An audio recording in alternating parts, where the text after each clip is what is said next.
Lingkungan kerja toksik pada umumnya in general gitu ya akan bisa terlihat dari karyawan yang ada di perusahaan itu atau di kantor itu bisa merasakan tidak nyaman. Berita-berita yang sifatnya itu rumor, gosip di tempat tersebut mulai banyak didatangi dengan pikiran-pikiran negatif, overthinking yang tidak berkesudahan gitu ya.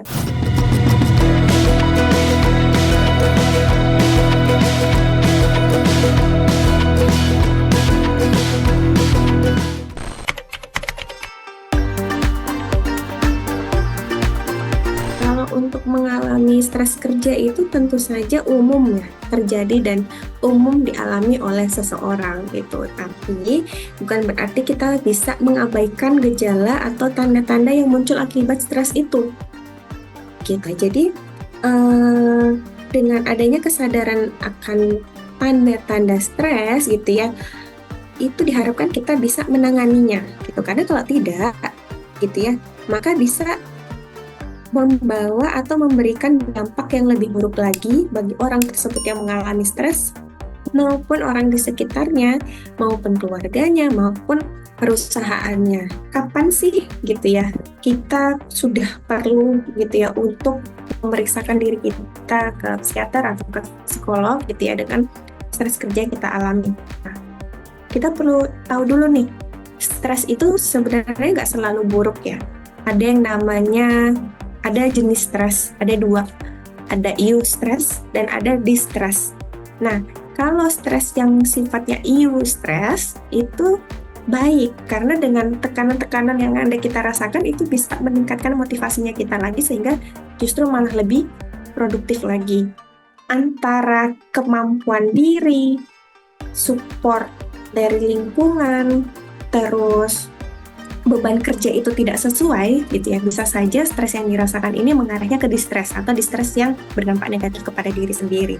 Sehingga pertanyaan selanjutnya tadi ya, kapan sih kita perlu untuk memeriksakan diri kita ya? Ketika stres, tekanan gitu ya, tekanan yang kita rasakan itu sudah tidak berpengaruh baik lagi bagi produktivitasnya kita. Gitu. Jadi misalnya kita mulai anggot-anggotan masuk kerja, kita udah mulai kerjaannya ini tidak sesuai dengan deadline. Terus misalnya karena tadi misalnya itu ya ada kasus pembulian, kita mengalami pembulian di kantor, akhirnya membuat kita tuh tidak mau masuk kantor gitu ya dalam jangka waktu yang beberapa hari gitu. Terus juga mungkin secara kondisi perasaan kita udah sulit banget untuk ngelola rasa ketidaknyamanan yang kita miliki, sudah sangat banyak pikiran-pikiran negatif yang muncul gitu ya, sehingga menghambat produktivitasnya kita atau peran kita di kantor gitu. Yang harusnya job desk kita ada 1-10 gitu ya misalnya, tapi 1-10 itu nggak ada yang bisa dikerjakan misalnya gitu ya, sesimpel itu udah bisa kita untuk menemui dan memeriksakan diri ke tenaga kesehatan gitu ya, entah tadi bisa psikiater, bisa ke psikolog juga.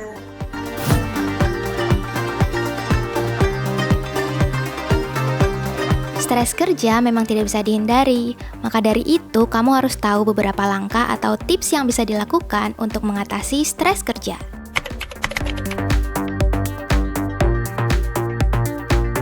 Kalau memang kita sedang kesulitan, ya jangan pendam kesulitan itu sendiri. Itulah, carilah tempat, media, orang yang kamu rasa pas untuk berbagi tentang kesulitan yang sedang kamu rasakan. Kemudian juga bisa atur pekerjaanmu dengan baik, bikin skala prioritas, tuh. Terus juga jaga kesehatan dengan olahraga atau aktivitas secara rutin gitu ya, makan dengan gizi seimbang, tetap melakukan aktivitas fisik biar tidak hanya secara tulang ototnya aja yang berfungsi dengan lebih baik gitu ya, atau tetap terjaga fungsinya, tapi dengan olahraga itu juga bisa meningkatkan beberapa hormon kebahagiaan loh sebenarnya, kayak dopamin, serotonin, itu bisa tersekresi ketika kita olahraga gitu. Terus ketika punya waktu libur, ya manfaatkan waktu liburnya sebaik mungkin gitu. Kalau memang istirahat ya udah istirahat, kalau memang butuh untuk refreshing ya lakukanlah aktivitas refreshing itu. Jangan hanya scroll HP seharian gitu ya di weekend gitu. Ya jangan gitu loh. Coba diisi dengan aktivitas-aktivitas menyenangkan yang berarti gitu. Kemudian kembangkan hobi yang bermanfaat. Setiap kali menghadapi pasien atau klien gitu ya, saya sering kali menanyakan, kamu punya hobi apa? Atau kamu lagi suka dengan topik apa saat ini? Kamu lagi suka main apa saat ini? Karena dengan aktivitas yang kita senangi, itu bisa menjaga engagement kita terhadap apa yang kita kerjakan. Itu ya. Jadi kita ketika itu sudah menjadi hal yang kita sukai atau hobi kita, itu bisa menghadirkan perasaan positif gitu ya. Jadi ini yang bisa mengimbangi kondisi emosional kita setiap harinya.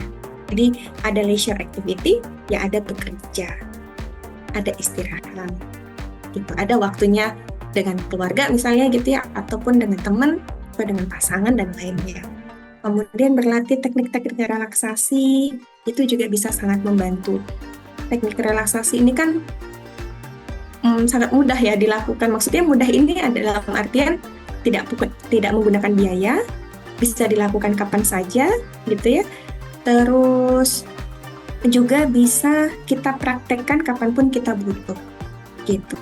Jadi latihan relaksasi ini sangat-sangat ekonomis dan praktis gitu ya, makanya seringkali dibekali pasien-pasien ataupun ya, klien-klien ini atau kita yang bekerja itu perlu belajar untuk teknik relaksasi sederhana aja paling tidak itu yang bisa kita bekali ke diri sendiri. Dan juga mungkin bagi perusahaan gitu ya, juga bisa menjaga kesehatan mental perusahaan dan karyawan di dalamnya itu dengan misalnya menyediakan fasilitas kesehatan yang lebih baik.